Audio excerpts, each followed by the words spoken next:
Et au moment de partir avec ce Hyundai Staria, alors on est déjà bluffé par sa capacité à rester souvent en électrique. En revanche, là où le bas blesse, c'est quand le véhicule passe en thermique. On a un peu une sensation de moulinette. Pour autant, on a un véhicule qui est relativement quand même agile, à passer à peu près partout au vu de son encombrement, aidé encore plus des caméras et des rétrovisions d'angle mort. En revanche, au-delà de son agilité, on n'a pas quelque chose qui est débordant d'énergie et c'est pas ce qu'on viendra chercher. Par contre, en conditions coolées pour un VTC, une navette, un chauffeur de taxi, c'est idéal parce que le véhicule a tendance à être très souvent en phase d'électrification, donc à ne pas ou peu consommer, et puis surtout à être en phase de roulage rampant. Donc ce que j'appelle rampant, c'est que même si vous n'avez pas d'électrification intégrée, vous avez une sensation de roue libre avec un frein régénératif qui est plutôt agréable.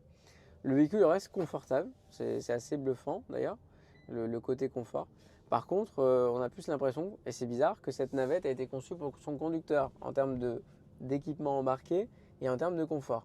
Il aura un volant et un siège chauffant, ventilé, des équipements qui ne sont pas proposés à l'arrière pour les occupants et sur une navette typée un petit peu Palace ou autre, c'est dommage de ne pas pouvoir leur proposer des équipements de confort de ce type-là. Ils auront juste un siège, une ceinture de sécurité et c'est tout. Donc c'est là où on voit la vocation du Hyundai qui est plutôt en modèle généraliste et qui ne propose peut-être pas ce niveau de raffinement que peuvent offrir un classe V ou un transporteur par exemple à la concurrence.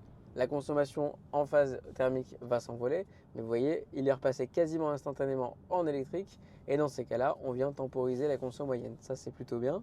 Là encore, en tant que conducteur, je ne sais pas où mettre mon bras à gauche, c'est assez dommage. Alors qu'à droite, j'ai un petit accoudoir qui d'ailleurs n'est proposé que pour le conducteur, le passager n'en a pas. Sinon, il devra se contenter d'une partie troisième siège qui lui est rabattue pour lui offrir un semblant d'accoudoir.